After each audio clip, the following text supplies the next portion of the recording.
উনি সফরে বেরিয়েছেন হাদিস কালেকশনের জন্য। প্রচন্ড শীতের রাত,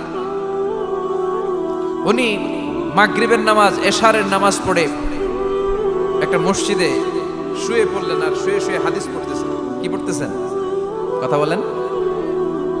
আর মনে মনে ভাবলেন রাতটা মসজিদে কাটায় দেই, ফজরের নামাজ পড়ে আবার বেরোবো। কিন্তু দারোয়ান এসে বলে মসজিদে থাকতে পারবেন না, ওঠেন। দারোয়ান আছে না, কথা কম।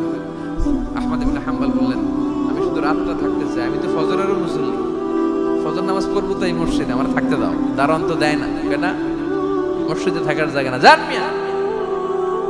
উনি যে আহমদ ইবনে হাম্বল এটা চিনে নাই, থাকতে দেয়। কি করবে এখন? উনি কাঁথা গুছিয়ে হাদিসের কিতাব নিয়ে কাঁধের মধ্যে ব্যাগ নিয়ে মসজিদ থেকে বেরোয় গেলেন। কি আর করবে, প্রচন্ড শীত, আর কাঁপতেছেন পুরো মানুষ। পথিমধ্যে দেখলেন বাজার, বাজার একজন খাব্বাজ, শাবুন খাব্বাজ, যুবক রুটি বিক্রেতা। সে রুটি বিক্রি করে, চুলার মধ্যে রুটি সেকে। সে যে সালাম দিল আসসালাম আলাইকুম, যুবক বলে ওয়ালাইকুম আসসালাম। আহমদ ইবনে হাম্বল বলে যুবক আমার যাওয়ার জায়গা নেই, সফরে বেরিয়েছি, খুব শীতে কষ্ট পাচ্ছি, রাতে যদি তোমার এই চুলা থেকে একটু আগুন পোহাই কোনো সমস্যা? যুবক বলে না না সমস্যা না, হালান সাহালান, বসে আমদের আসেন আসেন, আপনি আগুন পোহাইলে আমার সমস্যা কি? সুবহানাল্লাহ পড়েন। আল্লাহ শুকরিয়া করে উনি বসলেন আর আগুন পোহাচ্ছেন। আর খেয়াল করলেন যুবক রুটি বানায় আর পরে আস্তাগফিরুল্লাহ, রুটির দলা বানায় পরে আস্তাগফিরুল্লাহ, খামির বানায় আর পরে আস্তাগফিরুল্লাহ, রুটি নিয়ে উনুনের ভিতরে চুলার ভিতরে সেকা দেয় আর পরে আস্তাগফিরুল্লাহ, দোকানদারের কাছে কেউ আসলেই সে রুটি দেয় আর পরে আস্তাগফিরুল্লাহ, ক্রেতার কাছ থেকে টাকা নিয়ে ক্যাশ বক্সে রাখে আর কি পড়ে, আবার রুটি বানানো শুরু করে আর কি পড়ে, খালি এটাই পড়তেছে। ইমাম আহমদ ইবনে হাম্বল তো অবাক, কিরে এটা আবার কেমন যুবক, খালি আস্তাগফিরুল্লাহ। উনি প্রশ্ন করলেন যুবক ঘটনা কি?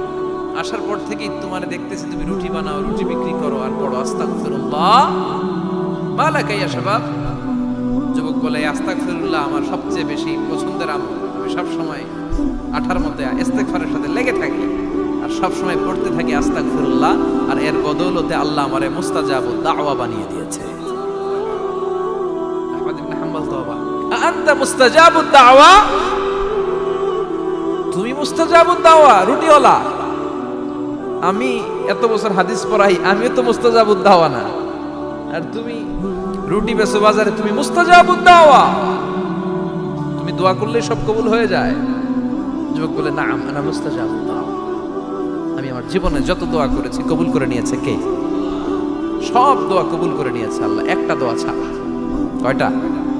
আহমদ ইবনে হাম্বলের কৌতূহল, কিউরিয়াসিটি আরো বেড়ে গেল। কি? সব দোয়া কবুল হয়েছে একটা দোয়া ছাড়া। মাযালিকা দোয়া ইয়া শাব, কি সেই দোয়া?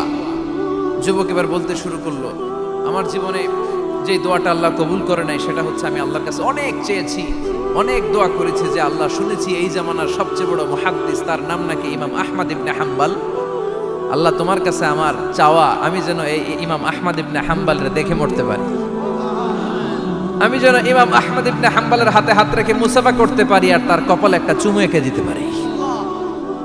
আহমদ ইবনে হাম্বল আবেগপ্রবণ হয়ে গেলেন, চোখের পানি ছেড়ে দিলেন, বললেন যুবক তোমার এই দোয়াটাও কবুল হয়ে গিয়েছে। আহমদ ইবনে হাম্বলের দেখা সাক্ষাৎ পাওয়ার জন্য আহমদ ইবনে হাম্বলের বাড়িতে তোমার যাওয়ার দরকার নাই, আহমদ ইবনে হাম্বল তোমার দরবারে ছুটে এসেছে। আনা আহমদ ইবনে হাম্বল মুহাদ্দিসুদ দাহর, আমি নিজেই আহমদ ইবনে হাম্বল। যুবক চোখের পানি ছেড়ে দেয়, আহমদ ইবনে হাম্বল চোখের পানি ছেড়ে দেয়। যুবক চিৎকার মেরে ইমাম আহমদ ইবনে হাম্বলকে জড়িয়ে ধরে, হাতে হাত রেখে মুসাফা করে, কপালের মধ্যে চুমু খায় আর আল্লাহর শুকরিয়া করে বলে ও ইমাম আসলে এই দোয়াটাও আল্লাহ আজকে কবুল করে নিল।